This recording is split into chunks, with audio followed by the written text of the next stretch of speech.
I don't know about you guys, but I've never seen government become more efficient. You know, that's stealing the words from our great representative down in Newberry.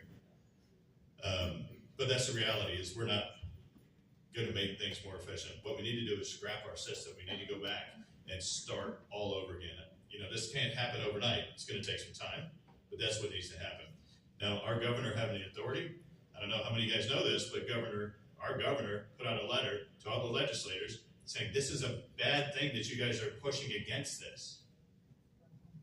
A bad thing that you're pushing against this, where you're going to hurt people when it comes time for natural disasters and whatnot, because it's going to go against what needs to be done. And it stood right there with our director of the Department of Health, who line itemed everything down that was going to hurt it. And I was absolutely disappointed in our governor's response. Okay, this may be our last question. We'll see about how this goes. I'm Laird Miner. I live on the road on Garrison Road. This is related to the $1.8 billion question we had much earlier in the evening. Not exactly a follow-up, but the reason we have this $1.8 billion fund that nobody knows where it came from is because of incompetence by the Comptroller General. And the previous Comptroller General was forced to resign for his incompetence because he lost track of $3.5 billion last year. I don't know if you remember that. Yes. Comptroller General is an auditor and an accountant, and it's a constitutional office. So we vote for the person. I'm not an accountant, I'm not an auditor. I don't consider myself competent to cast an intelligent vote for a Comptroller General. I doubt that anybody in this room except maybe Kerry is competent to do that. Would you support a constitutional amendment to eliminate the Comptroller General as a constitutional office and have him appointed by the governor? 1 minute. Well, I would love to explore that, and because I really do believe you need somebody with experience, and I think what's happened in the last couple of years has proven that we need individuals that know how to manage money and to manage finances in that role. So that is something I would definitely be interested in researching and learning more about that approach. As my wife would tell you, I'm probably the worst accountant in the house. But I do know about making budgets. And, you know, as far as understanding at that level, when you have those many dollars, I'm kind of with you. I don't know that I would know who the right person is to vote on. But I think what's more important is, when do you find out who the comptrollers are that are running for office? Why is there not much to do about them? Shouldn't that be some of the biggest to do? These guys are in charge of our money. So I think I would advocate more. I would tell you that I don't know the answer if I would be happy with taking it out of the people's choice, because I really believe that people are having too many things taken away from them today, and I think we should be able to vote on it. But what I would say is that I would advocate heavily for a lot more detailed information to come out with those folks that are running for that office, so that we can be more informed. Well, absolutely, I agree. I feel like the governor should appoint somebody, and that person goes in front of the General Assembly to be voted on. The General Assembly looks at their qualifications. And I believe that primarily because, like these two said, government efficiency. I mean, I'm not sure on how the other states pick their control general, but I feel like that the governor should appoint somebody, and the judicial system and the representatives should look into that. And as a matter of fact, last week on the General Assembly, they're in the spring break this week, they actually passed legislation to let the auditor be appointed by the judge, because the auditor was actually hired by Curtis' office and hired by the Comptroller General. So either or is a conflict of issues there. So absolutely, I want more efficient government.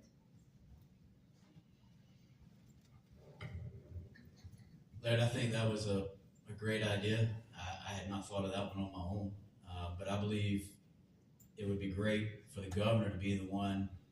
This could be, I guess, like a cabinet position or whatnot for the governor, so to speak. And then his administration is responsible for issues like this when they happen, because what we've seen in the last 24 to 48 hours is a witch hunt, right? They're trying to find somebody to bury with this thing, and the reality is we all know who the guy is, but the guy's not there to bury it, so now they're trying to find somebody else who I think we all would consider to be a pretty good guy. And if you dig in, it's really not his responsibility. He's not the guy that did it. And so, yeah, I think it would be a great thing for the governor, for the executive of the administration to appoint his guy, and then he's responsible for making sure that his guy does the job the correct way, and responsible and hold him accountable. I think that'd be great.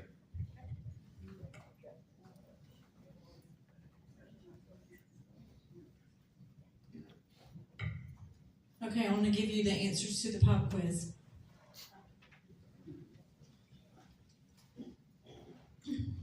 Okay, the first question is, have you met with the county GOP? I'll look through. Daniel said yes, he has. Troy says yes, he has. Carrie says no, she has not. And Chris said yes. Number 2, do you support Convention of States? Carrie says yes. Chris says yes. Troy says yes. Daniel says yes. Number 3, do you intend to join the Freedom Caucus? Daniel didn't answer, but he already explained that. Let's see, Troy said maybe, and he discussed that. Carrie said no, and Chris said yes. Number 4, do you intend to sign the South Carolina Republican Party loyalty oath? Chris said no. Carrie said yes. Troy said yes. Daniel didn't answer. Number 5, is your permanent address where you reside in District 28? And I think everybody answered yes. They should have. Number 6, have you attended any local government meetings? For instance, City Council, County Council, GOP, prior to your decision to run for South Carolina House District 28? Let's see. Daniel said no. Troy said yes. Carrie says yes. And Chris said yes. Number 7, have you ever held a position in office before? Chris said no. Carrie said no. Troy said yes. Daniel said no. And then the last one is, do you have a criminal history? Because it's important, right? And of course everybody said no, right? Anyway, it's just a few questions we were interested in finding out. I want to take a minute and give them about a 30-second closing argument. And, just let them give you a little spill and wrap it up, and then I'll conclude. Okay? Well, thank you so much for coming, and I think all of you will agree we're all very different, and we all, I believe, care about our state. We all just have a little different way that we would go about working to get things done.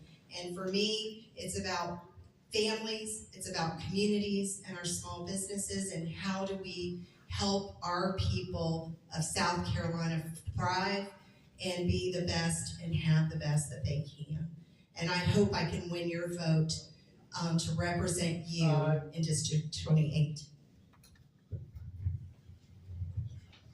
Well, I'd like to start. Can you hold the time? Just kidding. I'd like to start and really thank you guys for everything that you've put together, how structured you guys have kept this throughout the whole meeting. So really, hats off to you guys.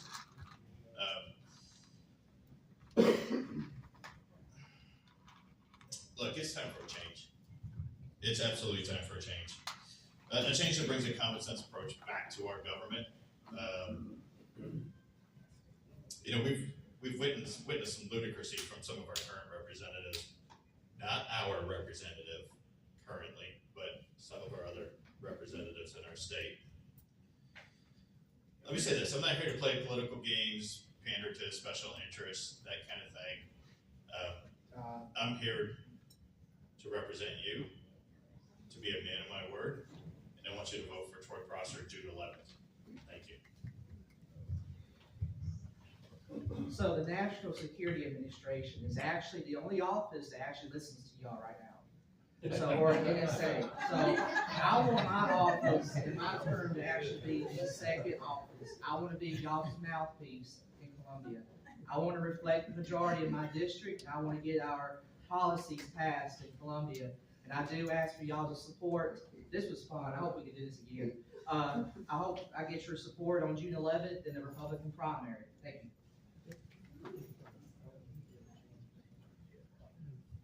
I also appreciate everybody coming out, showing your excitement and your encouragement, your support for the process. I know I was hit with a little bit of a question there. I did file a protest yesterday. There's no hiding from that. But, you know, the integrity of the election process is a huge thing. And I believe we've seen over the last 4 years or more, the integrity of elections has been questioned enough. And so I want you guys to know that you can trust the integrity of the process, and then you get to choose based on what you learn about us, who it is that you want to go and represent you and fight for the values that you hold dear. I want to go fight for those values. I'd appreciate your vote. Thank you.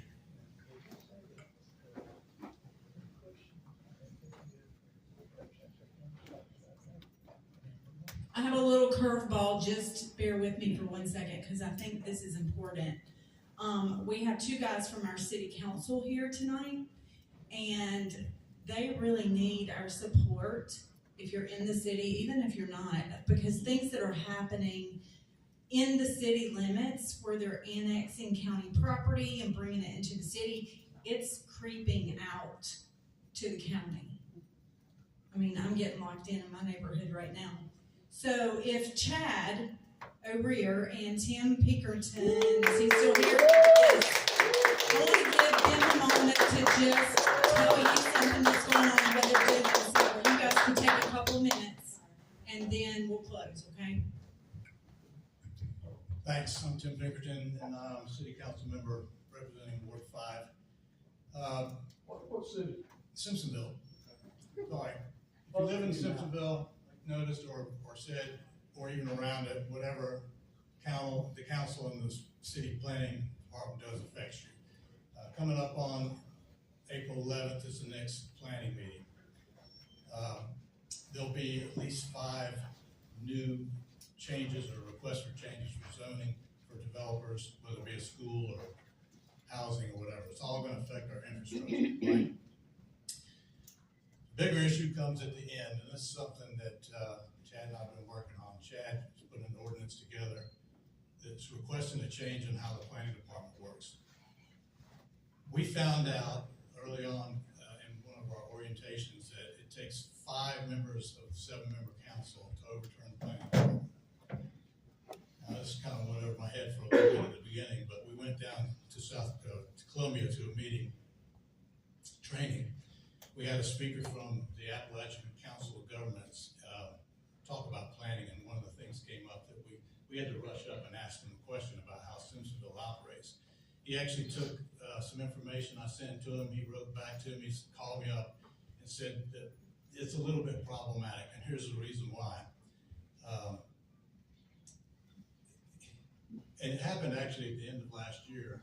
There was a 4-3 vote to approve a new zoning ordinance. It didn't really matter because it takes 5.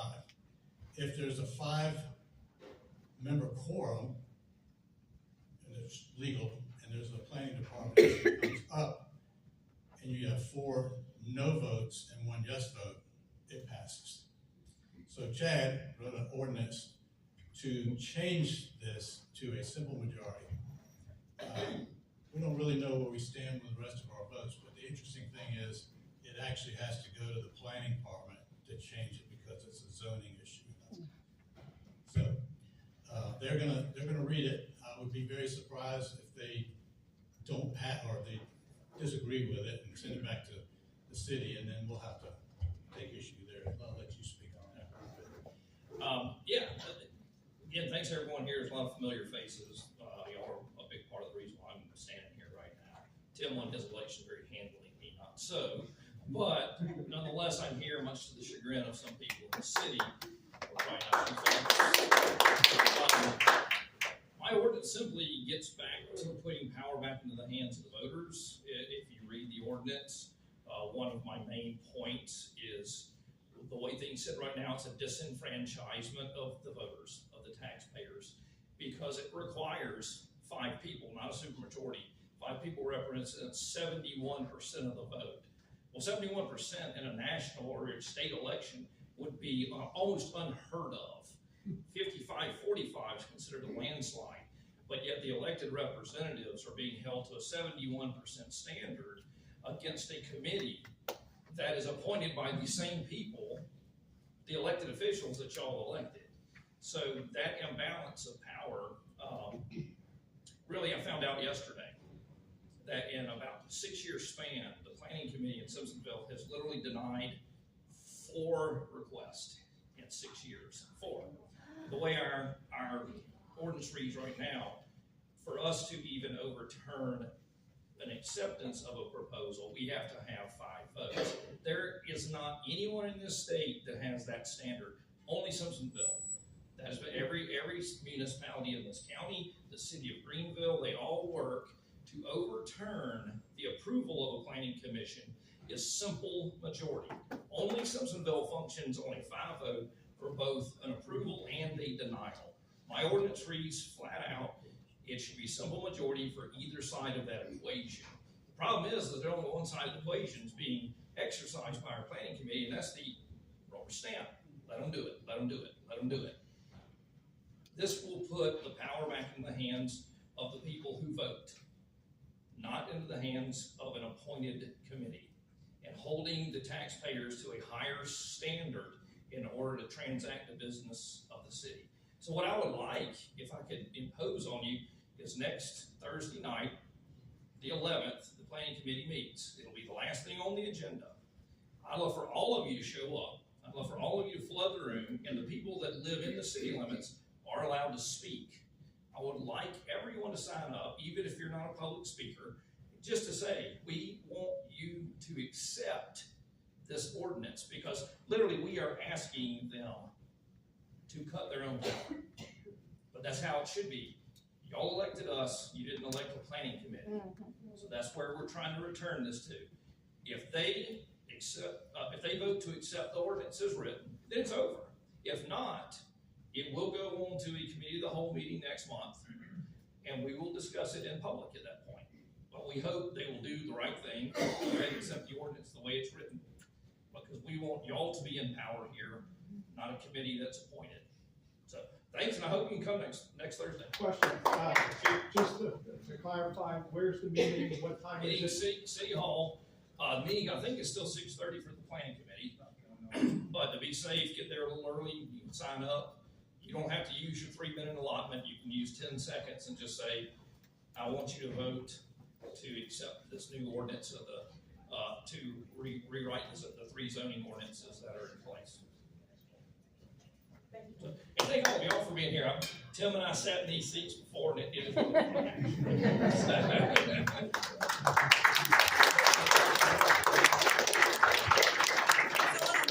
Tonight, and I want to thank these guys for coming out and sharing with us so that we can learn more about the values and their interests and how they will support our community with those. And hopefully we'll have another opportunity to talk to them, because I still had so many questions. There's never enough time, you know, but I'm sure that they're open to you calling them and asking them questions, because there's still so many good questions, like closing primaries and all that kind of stuff. But anyway, I want to thank you guys for coming. I want to thank you guys for coming and making this a very successful debate tonight. I appreciate it. And now, if you don't mind, and if you're able to, help us collect the chairs. There's chairs